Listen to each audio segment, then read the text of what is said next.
Welcome to YouTube channel. आज इस video में अपने बात करेंगे MS वर्ड के कुछ इम्पोर्टेंट शॉर्टकट की के बारे में। चलिए शुरू करते हैं। कंट्रोल ए का काम होता है सिलेक्ट ऑल का। किसी भी टेक्स्ट को सिलेक्ट करने के लिए कंट्रोल ए का यूज़ किया जाता है। कंट्रोल बी सिलेक्ट किए हुए टेक्स्ट को बोल्ड करने के लिए इसका यूज़ किया जाता है, यानी कि गहरा करने के लिए। कंट्रोल सी का यूज़ किया जाता है कॉपी करने के लिए। कंट्रोल डी फॉन्ट बॉक्स को ओपन करने के लिए इसका यूज़ किया जाता है। मतलब फॉन्ट बॉक्स को ओपन करने के बाद में उस फॉन्ट में क्या फॉर्मेटिंग करनी है, ये इसी ऑप्शन से किया जाता है। कंट्रोल ई का काम होता है सेंटर अलाइन का। ठीक है। टेक्स्ट को पेज के सेंटर में सेट करने के लिए सेंटर अलाइन यानी कंट्रोल ई का यूज किया जाता है। कंट्रोल एफ का काम होता है किसी भी चीज को फाइंड करने के लिए। फाइंड टू का इसमें यूज किया जाता है। कंट्रोल जी या F5 इसका यूज किया जाता है किसी भी टेक्स्ट के ऊपर जाने या किसी भी पेज पर जाने के लिए गो टू ये का यूज किया जाता है। कंट्रोल एच का काम होता है किसी भी टेक्स्ट को रिप्लेस करने के लिए, यानी कि किसी भी टेक्स्ट को उसमें चेंज करना चाहते हो, पूरा नाम बदलना चाहते हैं, तो कंट्रोल एच का यूज किया जाता है। कंट्रोल आई का यूज किया जाता है इटैली के लिए, किसी भी टेक्स्ट को तिरछा करने के लिए इसका यूज किया जाता है। कंट्रोल जे का यूज किया जाता है जस्टिफाई के लिए, जैसे न्यूज़पेपर में होता है पूरा पैराग्राफ को कुछ ही जगह में सीमित करने के लिए, पूरा सेट करने के लिए जस्टिफाई का यूज किया जाता है। इसके बाद में कंट्रोल के का यूज किया जाता है हाइपरलिंक के लिए। हाइपरलिंक का मतलब किसी भी पैराग्राफ या किसी भी पेज के अंदर किसी भी वेबसाइट का लिंक लगाने के लिए, उस वेबसाइट को अटैच करने के लिए इसका यूज किया जाता है। कंट्रोल एल का यूज किया जाता है कोई भी पिक्चर जो पैराग्राफ में है उसको बाईं तरफ ये शिफ्ट करता है, कंट्रोल एल। और कंट्रोल एम का यूज किया जाता है इंडेक्ट द पैराग्राफ।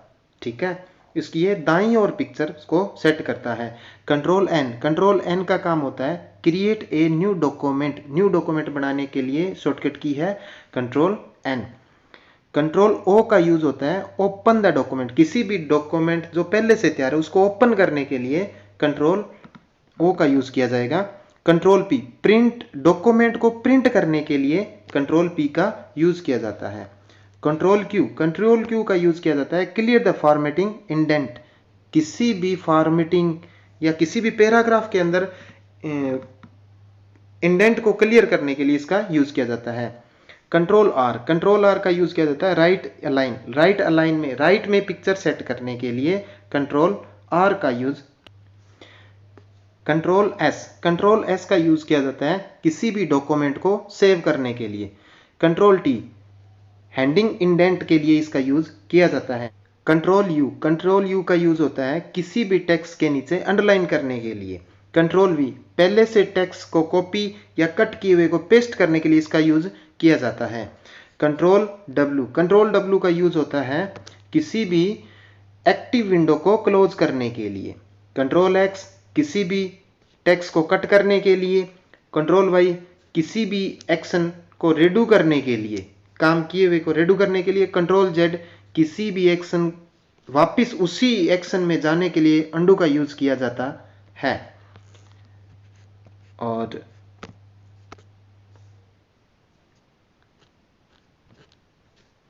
कंट्रोल F2 का यूज होता है प्रिंट प्रीव्यू के लिए, यानी कि जो अपने प्रिंट निकालेंगे वो दिखने में कैसा होगा। ठीक है। कंट्रोल एक का काम होता है सिंगल लाइन स्पेसिंग के लिए, सिर्फ एक लाइन स्पेस के लिए इसका यूज किया जाता है। कंट्रोल 2 इसका काम होता है डबल लाइन स्पेसिंग के लिए, डबल लाइन इसमें स्पेस आता है। और कंट्रोल 5 का होता है 1.5 लाइन स्पेसिंग के लिए इसका यूज किया जाता है। Alt plus control plus T इसका यूज किया जाता है टेक्स्ट में एंड नोट देने के लिए। Alt plus control plus F ये फुट नोट के लिए इसका यूज किया जाता है। शिफ्ट प्लस एंटर किसी भी पेज को तोड़ने के लिए इसका यूज किया जाता है। कंट्रोल प्लस शिफ्ट प्लस के सभी लेटर को स्मॉल करने के लिए इसका यूज किया जाता है। शिफ्ट प्लस F3 इसके ये चेंज लेटर केस, ये इसमें सभी लेटर का केस चेंज हो जाता है, मतलब पहला लेटर बड़े अक्षरों में आएगा, उसके बाद में सारे छोटे अक्षरों में आते हैं। एल्ट प्लस बराबर, एल्ट प्लस इक्वल का यूज होता है इक्वेशन के लिए, कोई भी इक्वेशन बनाने के लिए, गणितीय सूत्र बनाने के लिए इसका यूज किया जाता है। Alt plus shift plus T current time डालने के लिए, करंट डेट एंड टाइम डालने के लिए, जैसे डी के लिए डेट और टी के लिए time. Control plus F4, control plus F4 का यूज होता है close active window. Control F4 का यूज होता है एग्जिट प्रोग्राम, यानी कि इससे MS ऑफिस आपका बंद हो जाएगा।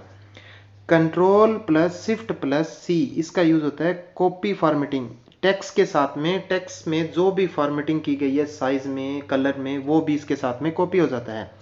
Control plus shift plus S इसका यूज होता है स्प्लिट विंडो के लिए, यानी विंडो किसी भी पेज के बीच में स्प्लिट करने के लिए इसका यूज किया जाता है। Window plus D, window plus D से ऑल टेक्स्ट मिनिमाइज हो जाता है। Control plus shift plus T double underline के लिए इसका यूज होता है। कंट्रोल प्लस इक्वल ये सबस्क्रिप्ट के लिए यूज होता है, यानी कि स्क्वायर लगाने के लिए, नहीं सॉरी स्क्वायर नहीं, ये सबस्क्रिप्ट के लिए यूज होता है। Control plus shift plus equal ये होता है सुपर सबस्क्रिप्ट, इसमें स्क्वायर लगता है। Shift plus shift plus F पारा का मतलब है सेव एज, किसी भी डॉक्यूमेंट जो पहले से सेव उसको फिर से सेव करने के लिए, उसका नाम चेंज करने के लिए सेव एज का यूज किया जाता है। Control plus shift plus greater than, font size को इंक्रीज करने के लिए स्टेप बाय स्टेप इसका यूज होता है।